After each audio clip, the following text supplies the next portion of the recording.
नमस्कार पालको, आरटी प्रवेश प्रक्रियेत भाग घेऊ इच्छिणाऱ्या पालकांसाठी हा व्हिडिओ आहे। आपण पाहतोय की मागील 2 दिवसापासून म्हणजे 16 एप्रिलपासून फॉर्म भरण्यास सुरुवात झालेली आहे। परंतु इतका 1.5-2 महिन्याचा प्रतीक्षा करूनही हाती निराशाच पालकांच्या लागली आहे। कारण कोणतंही लोकेशन टाकलं किंवा कुठल्याही भागातून आपण फॉर्म भरत असू, आपल्याला जी इच्छुक खाजगी शाळा आहेत, ज्या की CBSE असतील किंवा इंग्लिश मीडियमच्या असतील, ICSE बोर्डच्या असतील, त्या आता आपल्याला निवडता येत नाहीत। त्याच्या व्यतिरिक्तच संताप वाढण्यासारखी गोष्ट अशी आहे की ज्या शाळा आपल्याला दाखवण्यात येत आहेत आपल्या एरियामध्ये किंवा ज्या कारणामुळे ज्या आपल्याला खाजगी शाळा जी इच्छुक शाळा निवडता येत नाही, त्या शाळेची लिस्ट ही भरमसाठच आहे। आणि दुसरी गोष्ट म्हणजे ती जी शाळा आहे त्या म्हणजे जिल्हा परिषदच्या शाळा आहेत, प्राथमिक शाळा आहेत, ज्याचे वर्ग 1ली ते 4थी किंवा 1ली ते 7वी आहेत।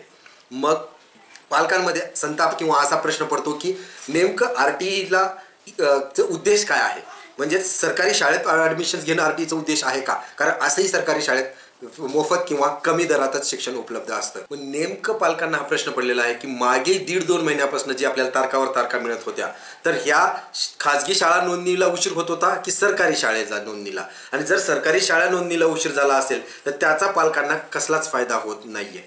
मग सेल्फ फायनान्स नॉट अवेलेबल कुठलीच खाजगी शाळा आपल्याला जर निवडता येत नसेल तर या RTE प्रवेश प्रक्रियेचा उपयोग खरंच कुणाला होणार आहे? कोणते पालक आहेत जे की जिल्हा परिषदमध्ये ॲडमिशन घेण्यासाठी इंटरनेट कॅफेवरती जाऊन 200 रुपये देऊन फॉर्म भरून त्या जिल्हा परिषदच्या मोफतमध्ये शिक्षणासाठी प्रवेश घेणार आहेत?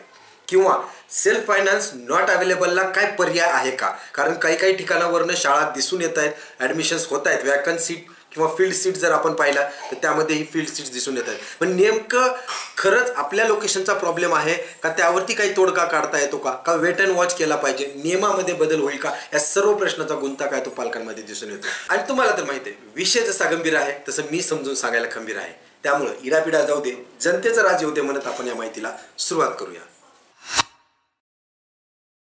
मागील 2 दिवसापासून ज्या आशेनं आपण RTE प्रवेश प्रक्रियेकडे पाहत होतो ती सुरुवात झालेली आहे। परंतु जी निराशा आपल्यामध्ये दिसून येते ती म्हणजे सेल्फ फायनान्स नॉट अवेलेबल। पण नेमकं बऱ्याच पालकांना हा प्रश्न पडलेला आहे की सेल्फ फायनान्स नॉट अवेलेबल किंवा क्लिक करता येत नाही इच्छुक शाळा, त्याचं कारण काय? आपण पाहतोय की यावर्षी जो काही बदल करण्यात आलेला होता तो बदल असा होता की तुमच्या घरापासून 1 किलोमीटरच्या आतमध्ये जर समजा एखादी खाजगी शाळा असेल आणि त्याच्या शेजारी किंवा तुमच्या घरापासून परत एखादी सरकारी शाळा असेल तर तुम्हाला ती खाजगी शाळा निवडता येत नाही।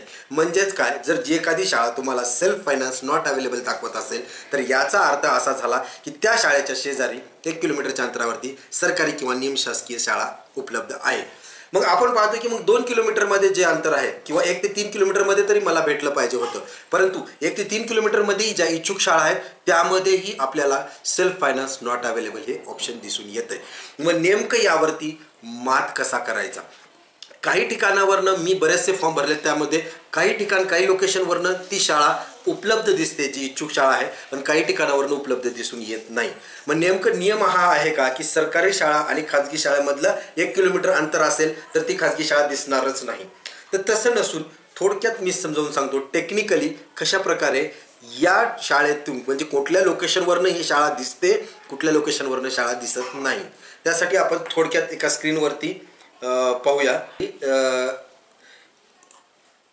समजा हा 1 किलोमीटरचा रेडियस आहे, यामध्ये आपल्याला जी पाहिजे ती इच्छुक खाजगी शाळा ही आहे आणि त्यामध्ये आपण पाहूया की सरकारी शाळा या ठिकाणी आहे। आणि आता समजा अशा कंडिशनमध्ये म्हणजे जवळपास 1 किलोमीटरच्या आतच आहे, अशा कंडिशनमध्ये जर समजा तुमचं घर या ठिकाणी असेल किंवा या ठिकाणी असेल, कुठेही तुमचं घर असेल तर तुम्हाला ही शाळा नॉट अवेलेबल दिसणार आहे। परंतु जर तुम्ही पाहिलं तर तुमचं घर जर समजा इथं आहे, ज्यामध्ये इथे ह्या ठिकाणी तुमचं घर आहे आणि याचा 1 किलोमीटरचा जर रेडियस जर आपण पाहिला, 1 किलोमीटरचा जर रेडियस आपण पाहिला तर जो असा जर रेडियस येत असेल जवळपास म्हणजे तुमचं 1 किलोमीटरच्या मध्ये घरापासून ती शाळा 1 किलोमीटरच्या अंतरावरती आहे, परंतु जिल्हा परिषद शाळा ही 1 किलोमीटरपेक्षा जास्त अंतरावरती आहे, तर अशा केसमध्ये तुम्हाला प्रायव्हेट शाळा ही निवडता येते। परंतु ही खूप रेअर केसेस आहेत। जर समजा तुमचं घर या ठिकाणी गेलं तर ते तुम्हाला दिसणारच नाही। जर समजा या ठिकाणी गेलं जे की 1 किलोमीटरपेक्षा जास्त आहे तर 1 ते 3 किलोमीटरचा अंतर जो असणार आहे, 1 ते 3 किलोमीटरच्या अंतरामध्ये तुम्हाला ही शाळा 3 किलोमीटरच्या अंतरामधल्या शाळा ही पण निवडू शकता तुम्ही. परंतु होईल काय, यामध्ये तुमचं 1 किलोमीटरपेक्षा जास्त अंतर असणं गरजेचं आहे. जर 1 किलोमीटरच्या जवळ असेल तरी तुम्हाला ही शाळा दिसणार नाही. आता यातच गोची कुठं होते की मग ही केस रेअर का बनते, की काही ठिकाणीच होऊ शकतं, म्हणजे आउट ऑफ सिटी किंवा आउट ऑफ टाउन, म्हणजे तालुक्याच्या ठिकाणी किंवा आउटर स्कर्ट्स सबअर्ब एरियामध्येच ही गोष्ट होऊ शकते. कारण इथं शाळा एकच आहे, मी जे सांगतोय ते एकच आहे. पण शहरी भागात नेमकं होतं काय आपण पाहूया थोडक्यात. शहरी भागात काय होतंय की समजा ही परत एकदा 1 किलोमीटर आहे आणि ही तुमची इच्छुक खाजगी शाळा आहे आणि इथं तुमची सरकारी शाळा आहे. मग नेमकं तुम्ही परत म्हणाल की मी इथं थांबलो तर इथं माझं घर असेल तर मला ही शाळा घेता येईल का, 1 किलोमीटर रेडियसमध्ये असेल, माझं हे 1 किलोमीटरपेक्षा जास्त डिस्टन्स आहे तर तुम्हाला घेता येते. परंतु होतं काय गोची, सरकार सिटीमध्ये इथं कुठंतरी एखादी गव्हर्नमेंट स्कूल असते किंवा इथं कुठंतरी एखादी गव्हर्नमेंट स्कूल असते. मग तुम्ही या शाळेपासून दूर जायला लागलात,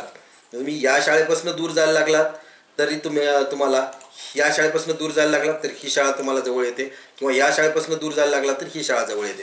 तर या कारणामुळं ज्यारी साईडनं तुम्हाला जर समजा एका साईडनं तुम्हाला एक शाळा दूर झाली तर दुसरी शाळा तुम्ही सरकारी जवळ येते आणि त्यामुळे तुम्हाला या खाजगी शाळेला निवडता येत नाही.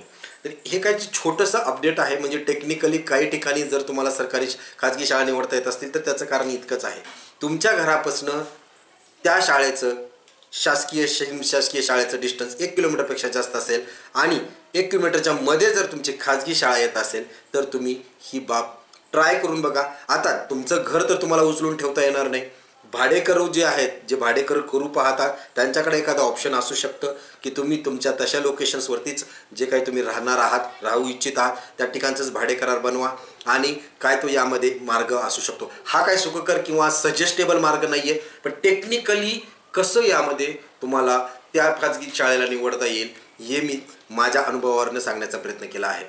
आशा करतो ही माहिती तुम्हाला उपयुक्त ठरेल. निराशा ही आपल्या सर्वांमध्ये झालेली आहे, परंतु यावरती काहीतरी तोडगा निघेल याचीही आपण अपेक्षा करूया. येणाऱ्या 10 ते 15 दिवसात नियम शिथिल होतील का याचीही अपेक्षा आपण ठेवूया आणि जर काही झालेस तर त्याबद्दलही अपडेट्स तुम्हाला वेळोवेळी भेटत राहतील. त्यामुळं माझी तुम्हाला विनंती आहे, चॅनलला सबस्क्राईब करायला विसरू नका, जेणेकरून RTच्या पूर्ण प्रवेश प्रक्रियेमध्ये मी तुमचा जो काही प्रवास आहे तो अगदी सुखकर करण्याचा प्रयत्न करेल. माहिती कशी वाटली कमेंट बॉक्समध्ये कळवा. तुमचे प्रश्न असतील कमेंट बॉक्समध्ये नक्की विचारा. धन्यवाद.